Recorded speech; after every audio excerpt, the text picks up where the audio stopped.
Okay, guys, let's get started. Today's the last day that we're going to meet, except for the final exam. I can see the excitement. You guys are ready to, not necessarily to move on to something new, but to prove what you've learned about statistics and decision making, and this is exciting.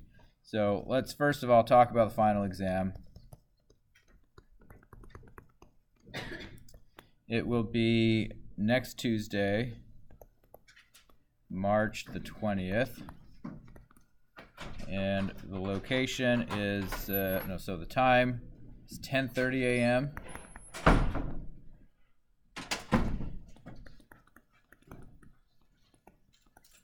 to 12:30 p.m. I think. Let's just double check that. I've got it right here. This is section 131. So yeah, 10:30, and the location is 106 and 206 G Hall. Now both of those are computer labs.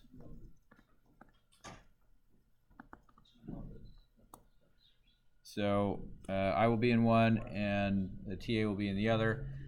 And everybody needs to take the exam in one of those places. There won't be any paper copies like we did for the midterm. I think that's going to be actually beneficial to everybody. You get your scores back a lot quicker. And question. So you will be able to use Excel. It'll be like on the midterm exam. There will be Excel. Another question?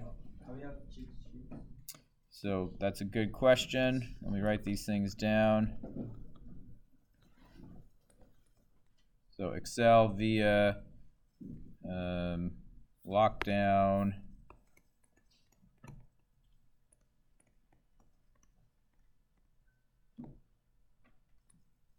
browser. You can have 4 sides of 8.5 by 11-inch formula sheet.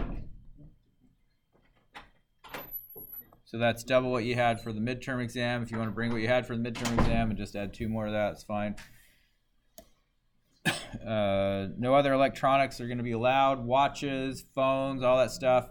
Unfortunately, the null hypothesis in the climate in which we live today is, if I see that stuff, the null hypothesis is you're cheating. And you're going to have to come up with some pretty darn good evidence to convince me otherwise. So don't even... don't bring your smartwatch, your phone. Just leave that stuff elsewhere.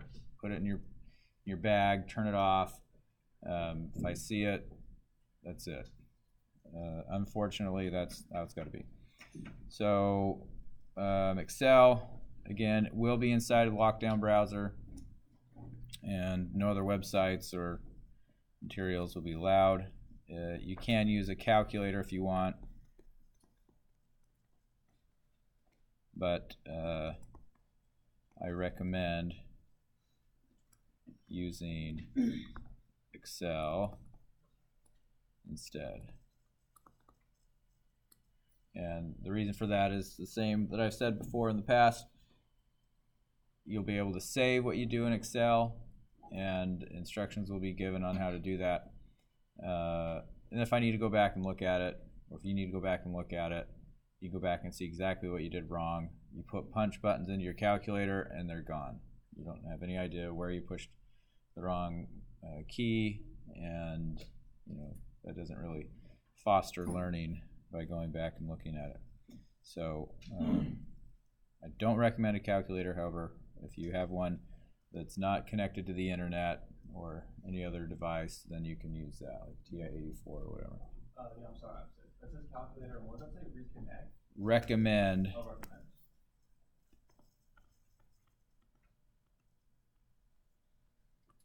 Using Excel instead. All the formulas will be available in Excel, right? Yes, I will double check. So like we had problems with the binomial one last time. Those will be working. Yep. How many questions? Another good question. We'll say 15 to 18 questions. So similar to the midterm in length, the split will be 70-30 roughly.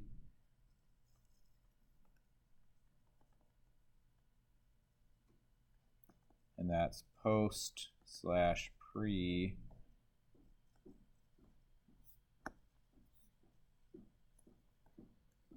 midterm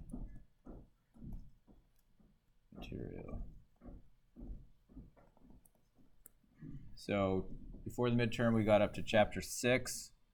So about 30% of the questions will be from chapters 1 through 6, and the remainder will be from chapters 7 through 10 and then 12, I guess. So is it cumulative? Yeah, it's cumulative. If you only focus on the post-midterm stuff, are you going to be able to get 70%? Well, maybe, but maybe not, because the 70%, the post-midterm stuff, is based heavily on the pre-midterm stuff. So you got to know that stuff in order to be able to do the other stuff as well. Although only 70% of the questions approximately will come from the post-midterm material. Any other questions about this? So we're good on the final exam. All right. Again, it's next Tuesday, 10:30 a.m. and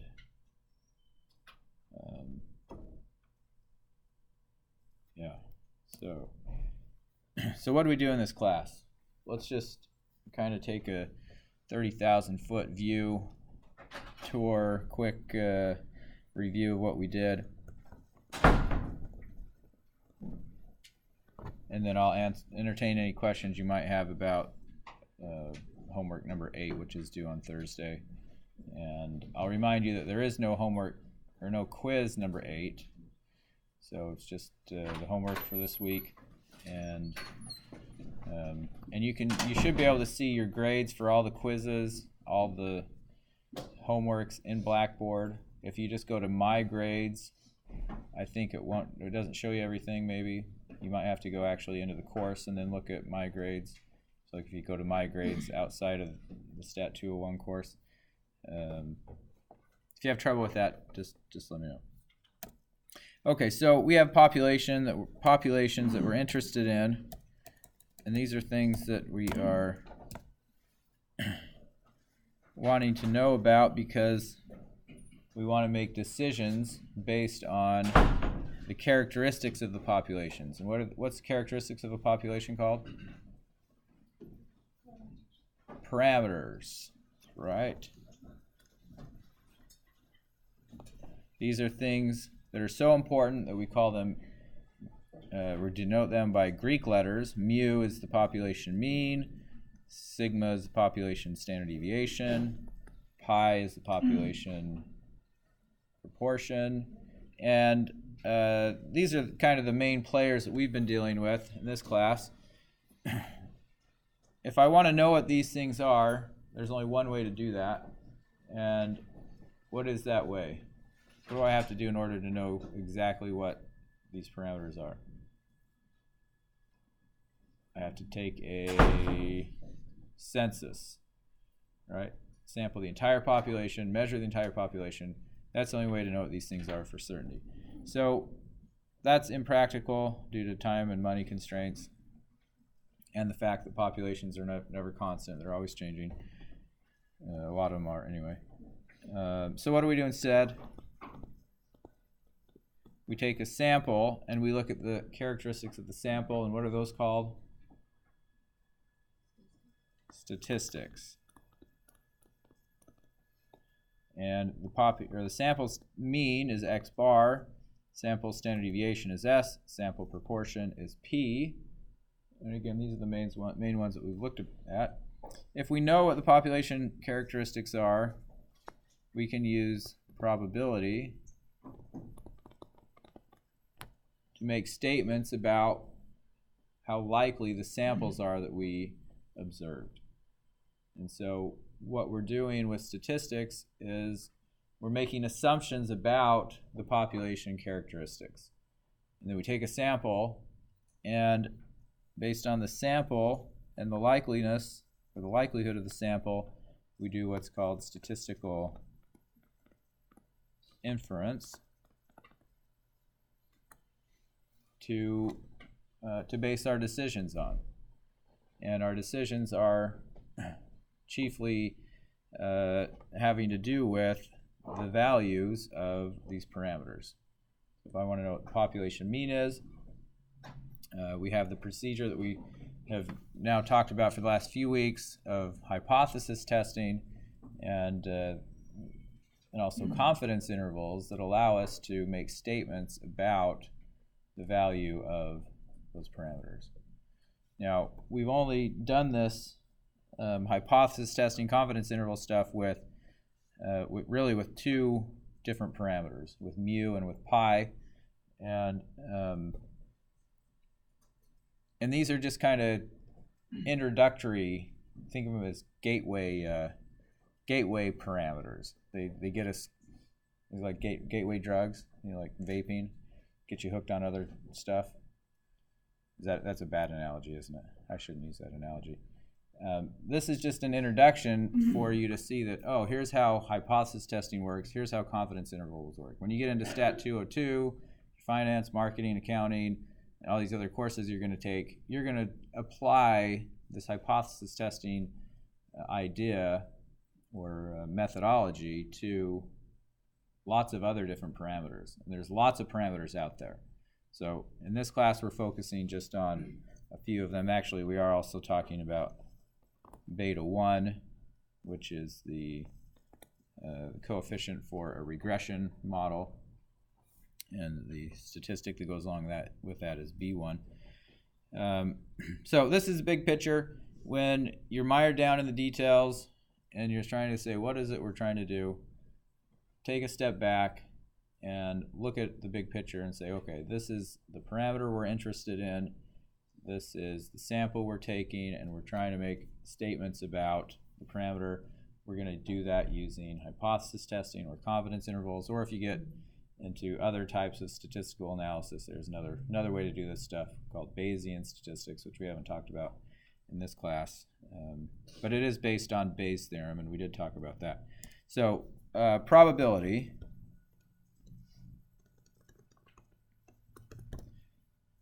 What's probability all about? Measurement of, or the study of, randomness, or what's the other word we used here? Uncertainty. So what is randomness?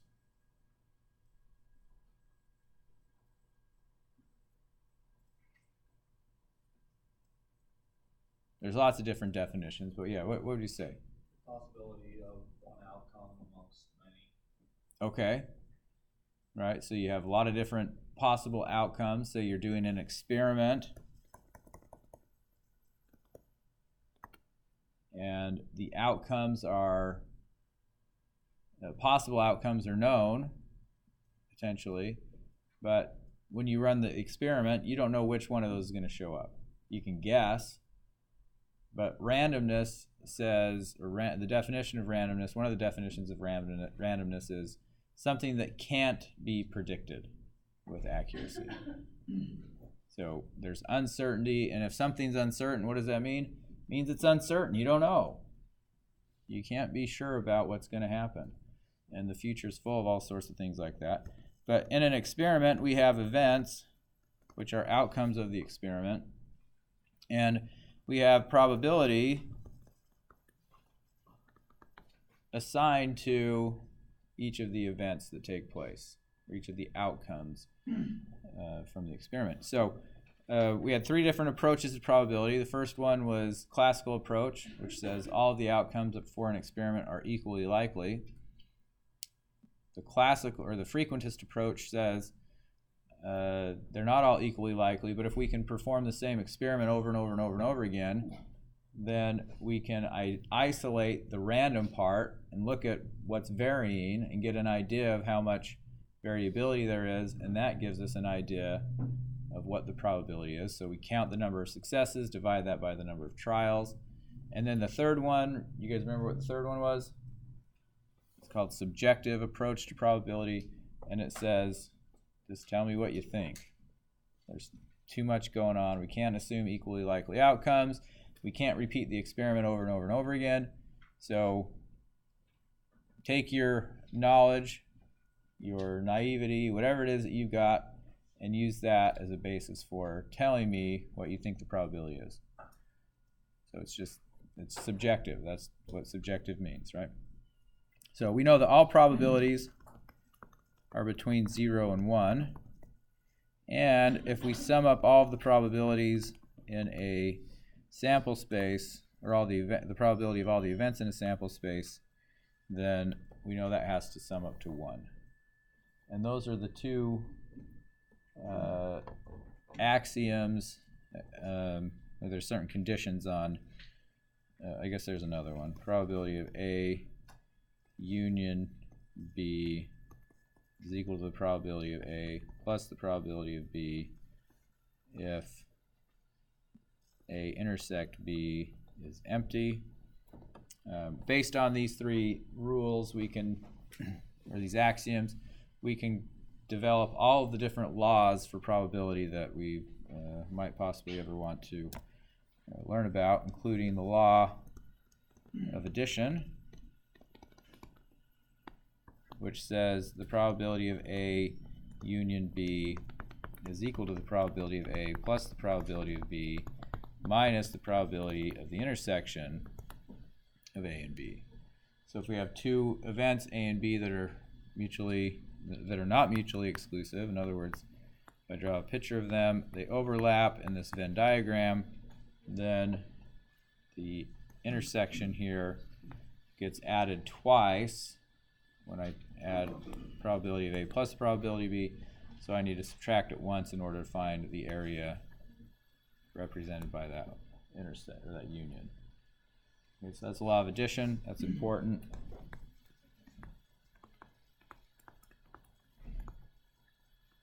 Law of multiplication says if I take the probability of A intersect B, that's just the probability of A times the probability of B given A. And if we have independent events,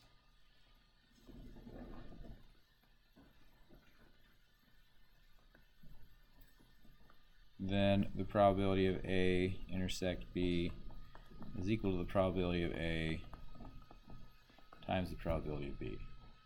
Why is that? Well, if they're independent, then the probability of B doesn't depend on A. So probability of B given A is just equal to the probability of B.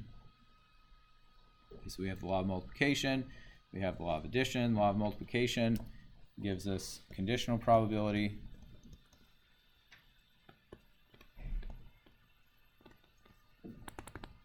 which says the probability of A given B is just the probability of A intersect B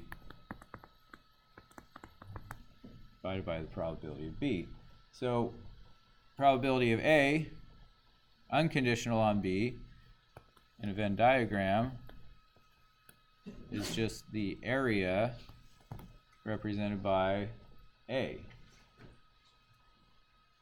And if we condition on the event B taking place, say this is B, the universe is now shrunk. Anything was possible before we knew that B had taken place. But now that we know that B has taken place, only this part right here, in this area right there, is possible. So what's the probability of A given B? It's just the portion of B that's also in A. So it's this area divided by the probability or the area associated with B. Does that make sense, everybody? Good, because we can use conditional probability and the law of multiplication to write down Bayes' theorem, which is a very powerful tool that's used quite often in order to update the probability of A given B.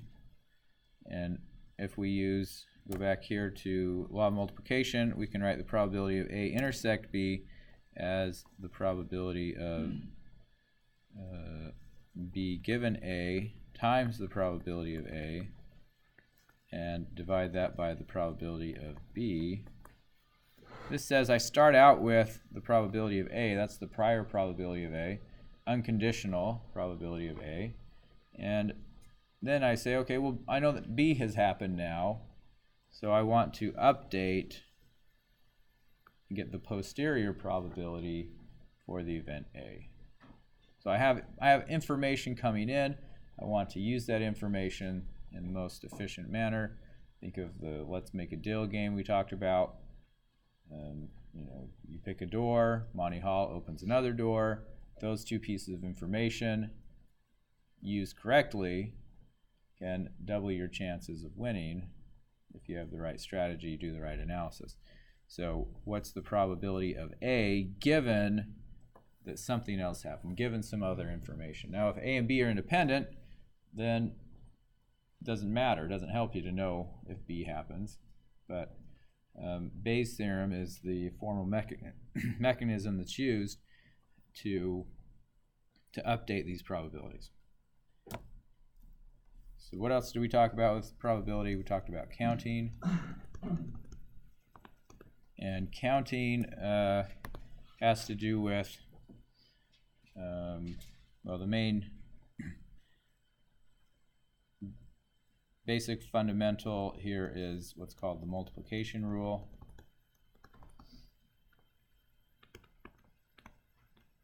It just says if I have a process that consists of two sub-processes and I want to know the total number of ways in which I can perform the process, I have to know first of all the number of ways I can perform the first sub-process and multiply that by the number of ways that I can perform the second sub-process.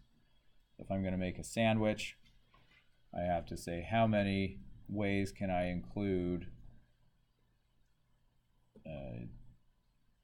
items on the sandwich, right? So I'd say that I've got meat. How many ways can I include the meat? Well, I have, say there's 5 different choices of meat. I can have 5 choices of meat, or if I want a vegetarian sandwich, I can leave the meat off.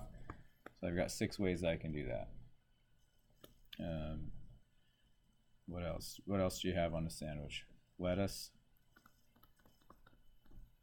How many different types of lettuce are there? There's romaine, there's iceberg, there's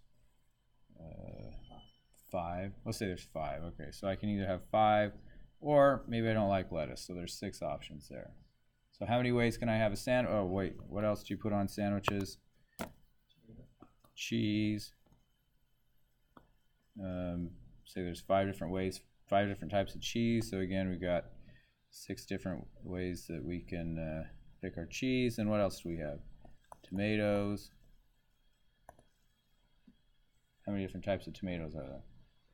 There's about a bazillion of them, but let's just say there's 2 ways you can do tomatoes. You can either have tomatoes or not tomatoes. Okay, and then all the other things that you might possibly want. So multiply all those together, and you get some crazy big number. 12 times 36. What's 12 times 36? Anybody? 300. It's at least 432. There's 432 different ways I can make a sandwich with those options. So can you go through and list all those? Yeah, sure you could. You have turkey and Swiss cheese and romaine lettuce and tomato. That's one. And then I'm not going to do it, of course, but there's lots of ways you can do that. So factorials, say if I have n objects,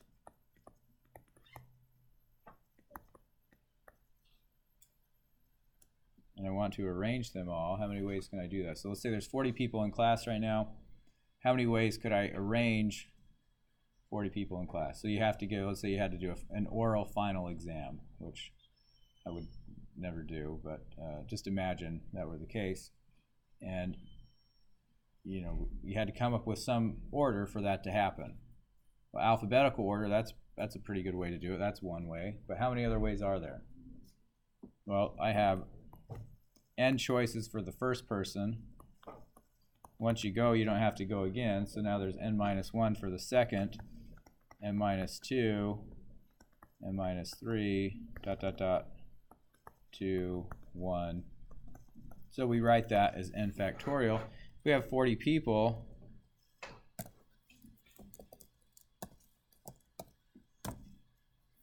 we have 8.159 times 10 to the 47.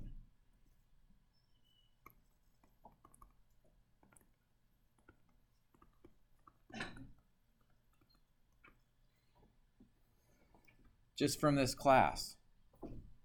Now the class really has 60 people, almost 75 people in it. So that would be a much bigger number, but 8 times 10 to the 47, if it took 1 byte to record each of the orderings, how big of a hard drive would you need in order to list all of those things? And I don't know how many bytes it would take to do this, probably. What byte is, those are binary, right? 8 bit, how many bits in a byte? Anyway, whatever it is, if you had one byte per each of these things, do you think there's enough hard drive space on the planet to record all that? 10 to the 47. A terabyte is 10 to the 12, is that right? So you need 10 to the 12. You need 35 more zeros behind that. I don't think there's enough hard drive space on the planet to do that. Maybe there is now, but 5 years ago there certainly weren't. That still probably is too big to do that. So that's just, I mean, think about that. That's pretty crazy. Just the number of ways in which we can reorder everybody in this classroom. So we're obviously not going to do that, even though you might think that's the type of game I would like to play. Permutations. If I have n objects and I want to choose r of them, and order matters, how many ways can I do that? Well, I've got 1, 2, 3, 4, dot, dot, down to r. So I have n choices for the first one, n minus 1, n minus 2, n minus 3, all the way down till I get n minus r plus 1. This turns out to be equal to n factorial divided by n minus r factorial. So if I had 40 students and I wanted to choose 3 for, say, a class presidency, that's going to be 40 factorial divided by 37 factorial. Is that a big number? I think it's almost 60,000, 59,880. That's the number of presidencies. Do we want to go through that exercise? No, we don't. Combinations are similar to permutations. We still have n objects,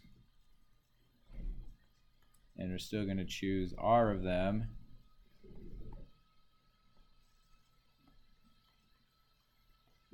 But now order doesn't matter. So what does that mean? That means we've got 40 students, and instead of choosing a class presidency, we're going to choose a committee of size 3. So we have n minus 1, n minus 2. So that's 40 factorial divided by 37 factorial. But we don't care about the order in which the 3 are selected, so we have to say how many ways can we reorder those. And it turns out there's 3 choices for the first one, 2 choices for the second one, and 1 choice for the last one. So we divide also by 3 factorial. So this is going to be 40 choose 3, which is the same thing as saying 40 choose 37. And in this case, what do we get? Bin 40 comma 3, 9,088, which means I probably made a mistake on that last one.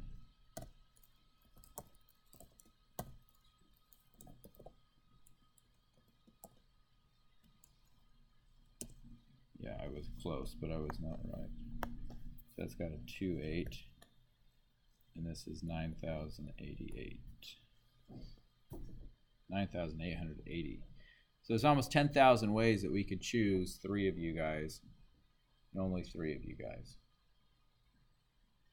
So, you know, if we were to do this and you think, oh, hey, you know, I'm in the same committee as some other person, that's pretty rare, right? Well, about 1 in 10,000 chance that that a specific committee of size 3 is going to be formed. If you're looking at two people being on a committee together, then the third person, there's more ways that can happen. But being able to use these accounting methods are important, because when we talk about random variables,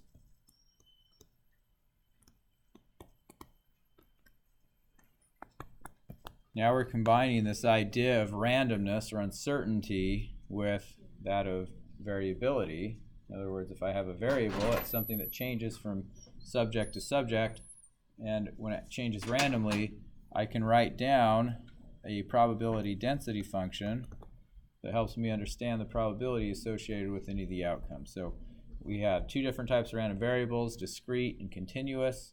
Discrete are the countable type, and we have for discrete things like the binomial.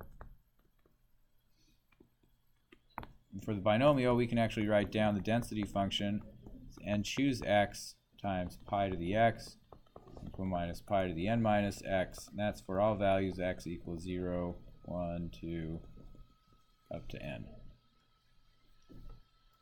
And so we can just plug these numbers in.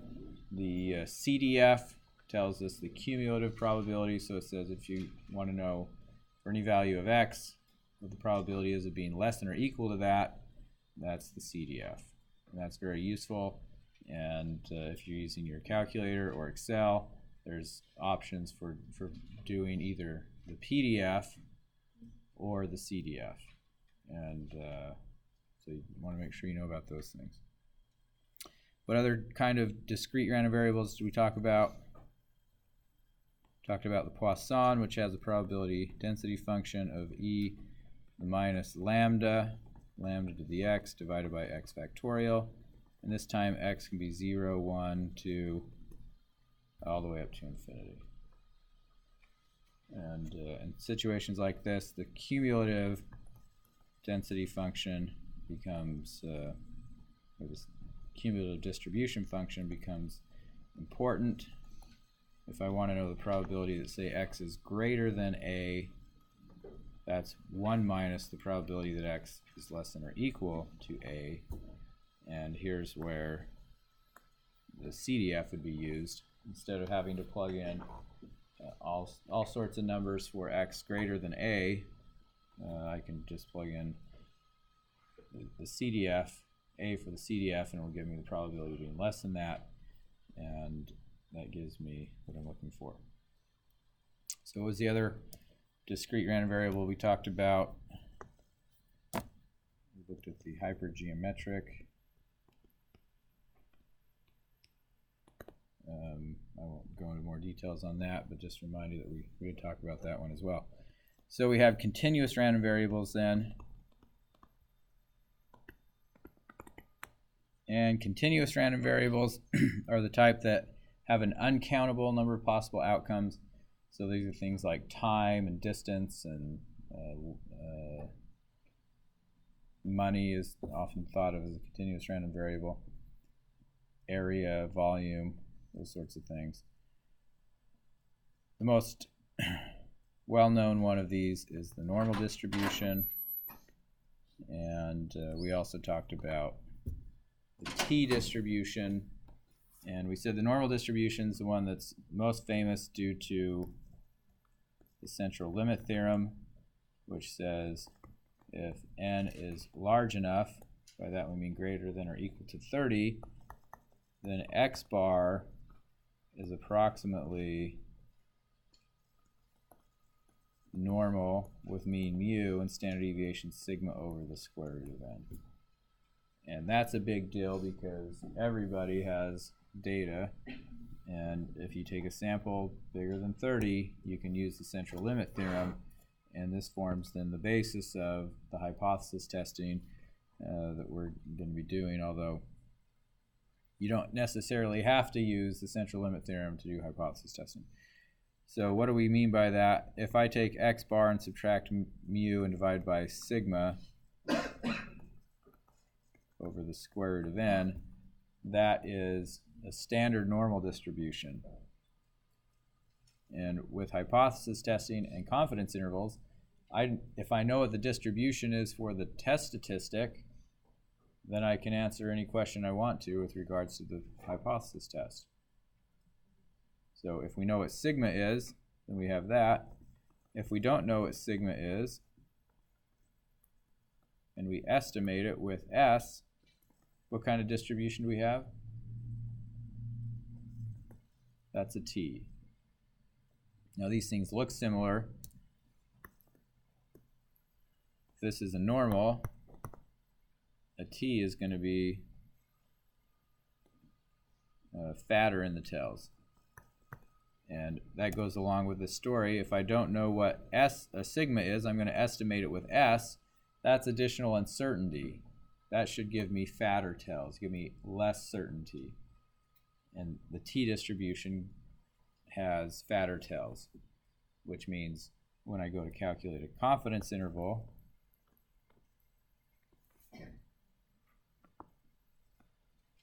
for mu, I get x bar, the point estimator, plus or minus z times sigma over the square root of n, if I know it, or x bar plus or minus t times s over the square root of n. And the t is going to be bigger than the z, so this should give me a bigger interval, which means there's less precision in the estimate. Okay, so we could do the same thing for pi. We said p plus or minus z times the square root of p times 1 minus p over n. So that's the general form of confidence interval. And it turns out if I wanted to know whether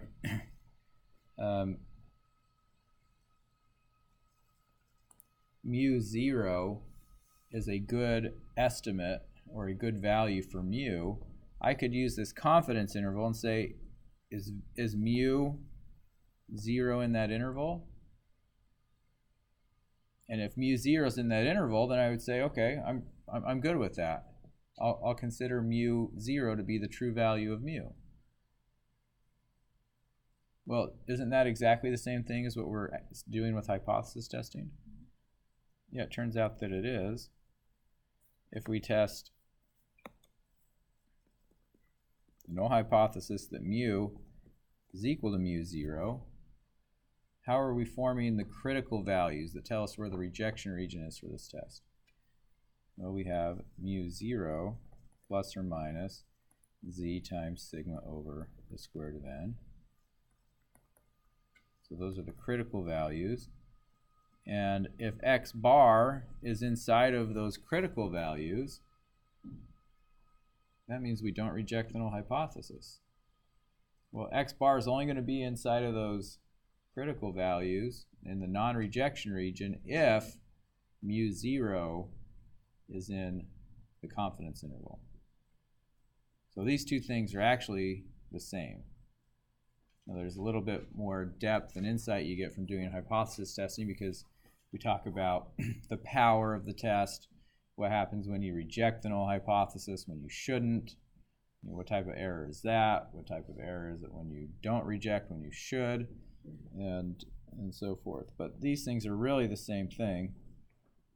And in fact, in this class, we've talked about confidence intervals, hypothesis testing for the mean and the proportion. and also we've also done it for population slope for regression. But what if I wanted to test this hypothesis, that mu1 is equal to mu2, where mu1 is the average starting salary for female graduates from college, and mu2 is the average starting salary for male graduates. You think those things would be equal to each other? Well, the null hypothesis says let's give the benefit of the doubt to no difference, because if there's no difference, things are simpler, and we'll collect some data and see what the data says. So the null hypothesis, null means no difference, is always going to be that mu1 is equal to mu2. And so the alternative hypothesis then would be that mu1 is not equal to mu2. Now I'm not showing you this to show you a new, we're not going to go through all the details on this. I just want you to connect what we've already learned with stuff you're going to see in stat202 and when you get into other classes. Because this isn't that hard to think about, is it? Mu1 is equal to mu2. We have two population parameters. Well, if mu1 is equal to mu2, that means mu1 minus mu2 is equal to 0. Okay, so we've got a single value that we're hypothesizing is the difference between these two parameters. So all we need to do is come up with a test statistic for mu1 minus mu2. What would be a good test statistic for that, do you think? How about x1 bar minus x2 bar? I take a sample from the first population, I take a sample from the second population, I take the averages, I subtract one from the other. Is that a random variable? Yeah, it turns out it is. It turns out to be normal with the mean of mu1 minus mu2 and then some standard deviation. That, again, I said we're not going to get into all the details on this, so I won't tell you what the standard deviation is. But if I know what the distribution of x1 bar minus x2 bar is, then I'm basically done, because I already know how to apply that in the hypothesis setting or the hypothesis testing situation. Okay, so I mean, it's the same story. I hypothesize that there's no difference. I'm going to go collect some data. Does the data suggest that the null hypothesis is true, or does it suggest otherwise? And I measure whether it suggests otherwise by looking at the difference between the sample means and ask the question, how big is that difference? Is it big? Well, here's the normal distribution. If it's big, I'm going to get a rejection region up here or a rejection region down here. And so it's the same story. Same story over and over and over again. In fact, we applied this same story with regression when we said y is equal to beta 0 plus beta 1 times x plus an error term. The null hypothesis that we use here is that beta 1 is equal to 0. That says, what does that say? Beta 1 is equal to 0. It says there's no relationship between x and y. Things are simple. Don't bring x into this because it just fouls things up. The alternative hypothesis says beta 1 is not equal to 0. And what that means is, yeah, there is a relationship, and I want to be able to use that relationship if it helps. If it doesn't help, then that's what I mean by saying beta 1 is equal to 0. If knowing x helps me explain the variation in the y variable, then I can explain some of what before I thought would be randomness or uncertainty. Right? Variability is made up of things that you can explain and things that you can't explain. And the part that you can't explain is the randomness, the random part. You can measure it, measure how big the random part is, what the contribution the random part makes, and that's important to know about. But you can't explain it. In other words, you can't use that to make forecasts in the future. So, same sort of thing here. What's my test statistic? It's going to be based on my estimate, which is B1, minus the hypothesized value of beta 1. So 0 divided by the standard error of B1, which is kind of a messy formula. I'll refer you to the textbook on that. And what kind of distribution is this? It's a t with n minus 2 degrees of freedom. So here, story's the same thing. T looks like this. Here's a rejection region. Here's a rejection region. And 0's in the middle. Where does the t lie? If it's right here, then I don't reject. If it's down here, then I reject. So there's one other way to do hypothesis testing that we didn't mention. This is based on the critical value approach, but the p-value approach says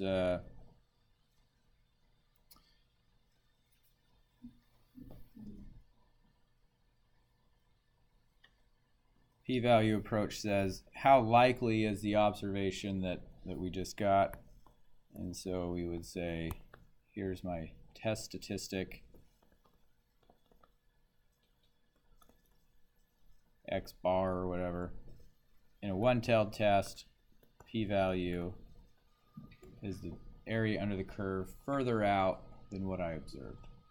And so if the p-value is less than alpha, that means reject H0 at the alpha level. Okay, so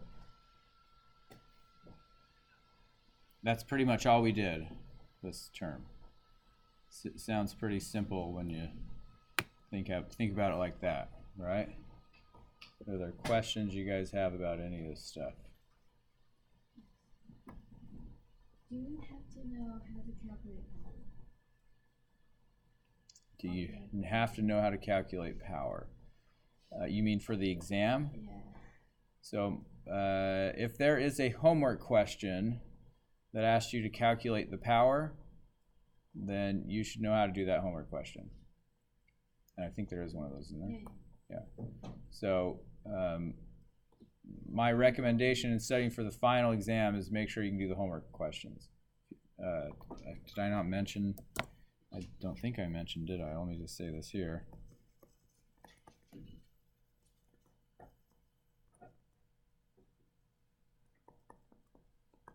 At least half of these questions will be from the homework.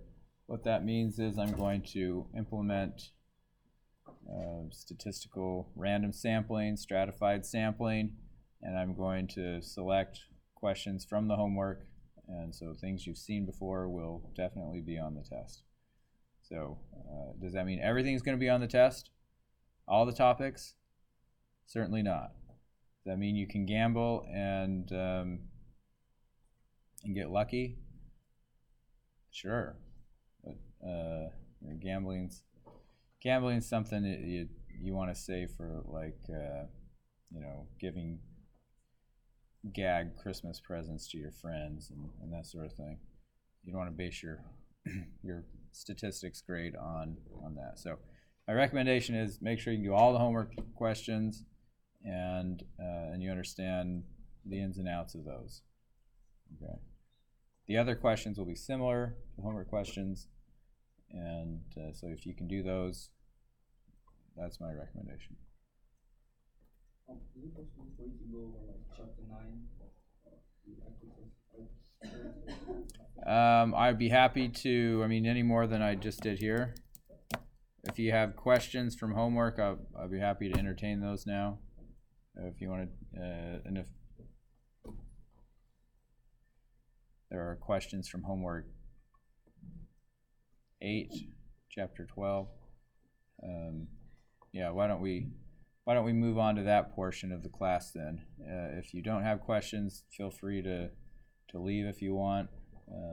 But let's go ahead and look at any questions you might have. And I will plan on staying here as long as you guys are here and are asking questions until an hour from now. So are there questions about homework? Let's do homework 12 for homework 8 first. Chapter 12.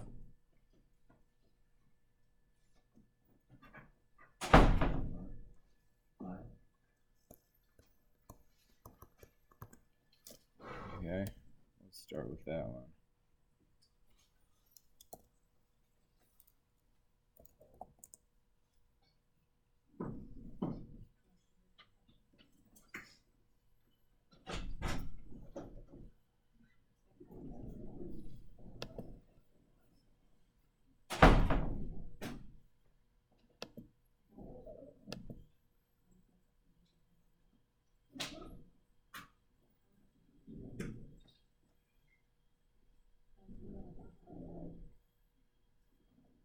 Okay, so which, is there a particular part of this you're, just the whole thing? Okay, so for part A it says calculate the sum of squares for the x's and the y's and the x and y's. So in order to do that, they gave us a template here. So we're going to click on the data file and open this up.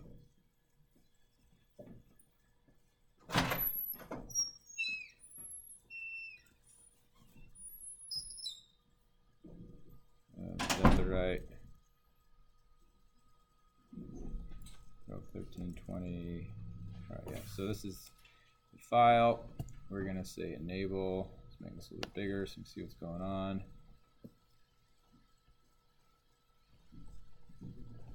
Okay, so they tell us that we need xi minus x bar squared. So the first thing we need is x bar and y bar. So x bar is just the average of the x's. So we have 19.4. I'm going to copy that and paste it, and I also, so then I get y bar. Let me copy this. Throw it in over here.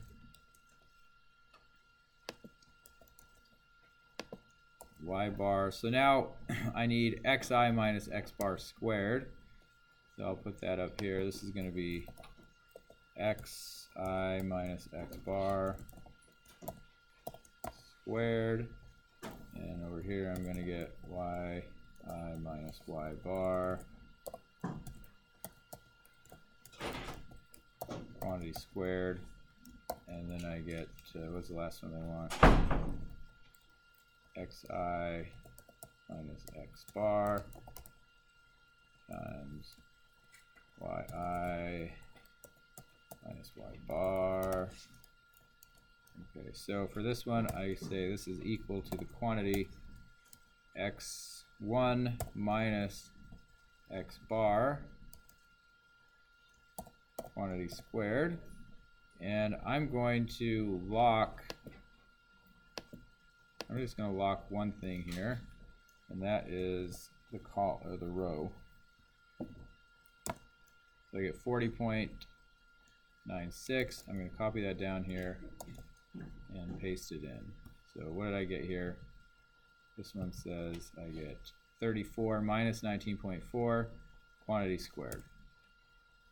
Now since I only locked the row, I can do the same thing over here, and I get what I'm looking for. 180 minus 185, 181 minus 185.46 is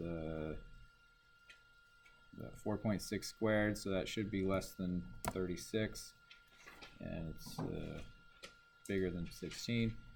No, less than 25, bigger than 16. And so I've got those things. Now this last one says, give me, I'm just going to rip this off. I'm going to paste that in here, and then I'm going to go in and say, get rid of that, times, so this is D5 minus D12. I actually want that to be B5 minus B12 times y minus y bar, so it's going to be C5 minus C $12. And I'm going to copy that and paste it all the way down here. Okay, so that's how I fill in the rest of this stuff for the sum of squares. So this is SSXX, SSYYY, SSXY. this is going to be the sum of this thing, this column.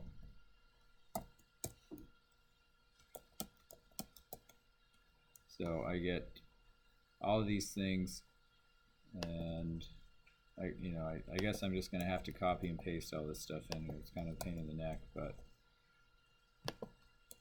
let's just throw a couple of these things in here and see if we got them right. Before we move on, there might be rounding errors or something like that, but I think it should be good.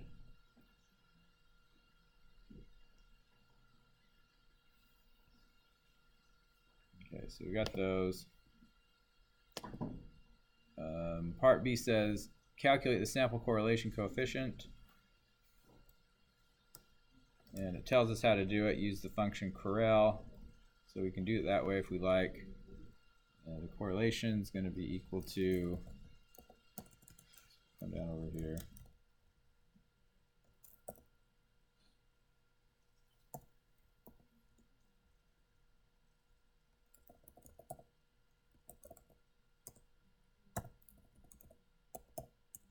so I'm going to use the function correl. I'm going to put in the x, comma, y. We get 0.81. I'll copy that over here. Paste that in. Okay, for a find t, so 0.025 for a two-tailed test for the coefficient of correlation alpha equals 0.05. So this is part B. C says I have alpha 0.05. It's a two-tailed test, so t sub 0.025. What's that equal to? This is going to be equal to t dot inverse 1 minus alpha over 2. How many degrees of freedom do I have here? It's going to be n minus 2. I've got n is 5, so 3 degrees of freedom. So 3.184.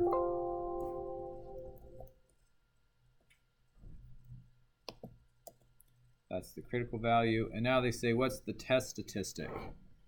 What are we going to use to compare this to? And so that's part D. So our test statistic T is going to be equal to, it's the formula is right in chapter 12 section 1. You can see what the formula is for this. It's r times the square root of n minus 2 divided by 1 minus r squared. So this is going to be r, the correlation, times the square root of 1 minus n minus 2, so 5 minus 2 divided by 1 minus correlation squared. Our test statistic is 2.42.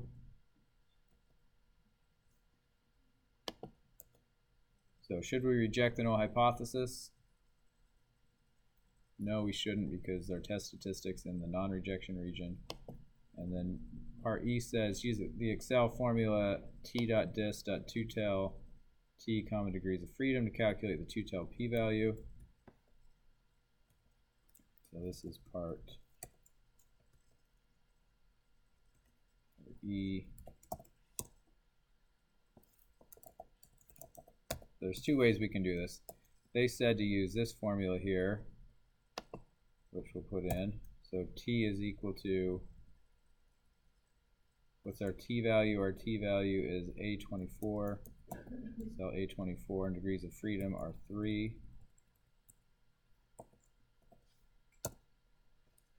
And I don't like the, let's just do this again.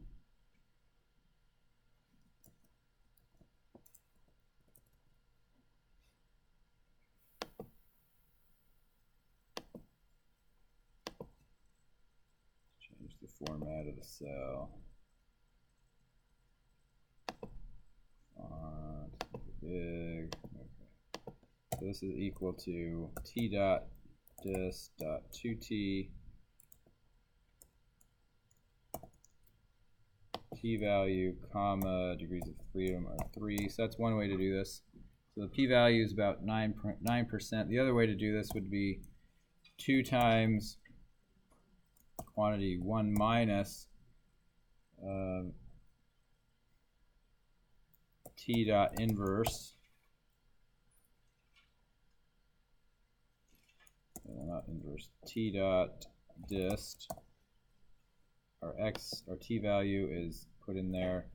Degrees of freedom are 3, cumulative, yes. So that should give us the same value. So the t distribution is important enough that Excel thinks that this function t dot dis dot 2t should be something that you can use if you want to. I never use that one because I like to think of it in the same way as the normal distribution or all the other distributions, where t dot dist gives you the probability of being to the left. So it's the cumulative distribution function. So this t dot dist dot 2t, in my mind, kind of muddies the water a little bit because it's saying just give me the t value and I'll give you the probability of being to the right of that or to the left if it's negative. And you see it does give the same value. But I recommend doing it however way you're most comfortable. So we're good on that?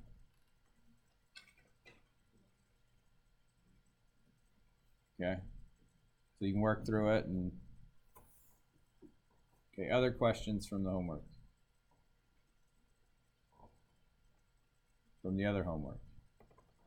From any of the homeworks? It's not from homework, but when I read the textbook, there are two formulas for P66. One looks like R times square root of n minus 2 divided by something. Okay, so yeah, let's write this down. So T, and for this question that we're doing, we're testing the null hypothesis that rho, the population correlation, is equal to 0. And the alternative hypothesis says that's not equal to 0. This turns out to be equivalent to saying that beta 1 is equal to 0.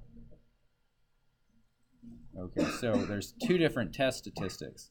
The first one's based on the sample correlation T, which is R times the square root of 1 minus times the square root of n minus 2 over 1 minus r squared.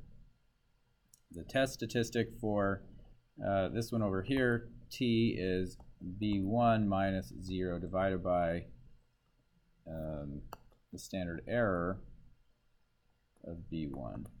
And it turns out these two things are equal to each other. And if you work through the math on how these things are defined, like B1 is equal to the summation of xi minus x bar times yi minus y bar divided by the summation of xi minus x bar squared. R, sample correlation, come back over here to the textbook, you can see that the sample correlation is given here. That has the same numerator. So R is the summation of xi minus x bar, yi minus y bar, but it's divided by the square root of the summation of xi minus x bar squared times the square root of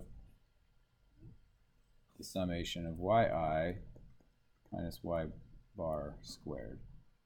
So R is equal to B1 times, what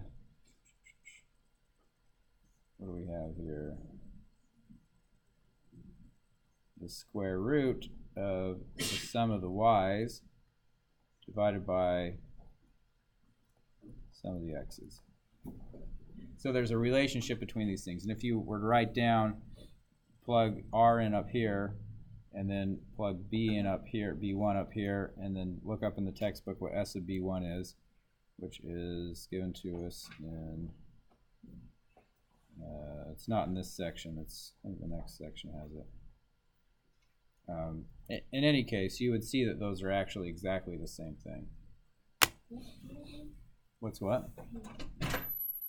P? Oh, rho, yeah. Rho is the population correlation. So just like with, so I guess we should add that to our list, shouldn't we? We also looked at rho, and the sample version of that is R.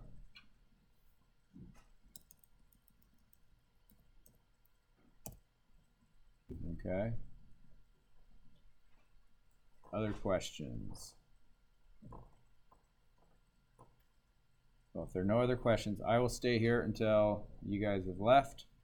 So if you want to come and ask me questions individually, that will be fine too. Otherwise, we will see you guys next Tuesday at 10 a.m., 10:30 a.m. All right.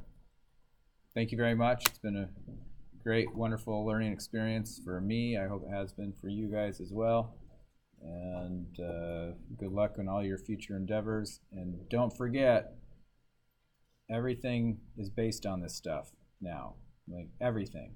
Computers, apps on your phone, everyone's collecting data. Everyone wants to know what's the characteristics of people, populations of interest, so we can sell them stuff, make decisions about production, and so forth. So this stuff's not going away. So learn to embrace it. And we'll see you guys later, next week.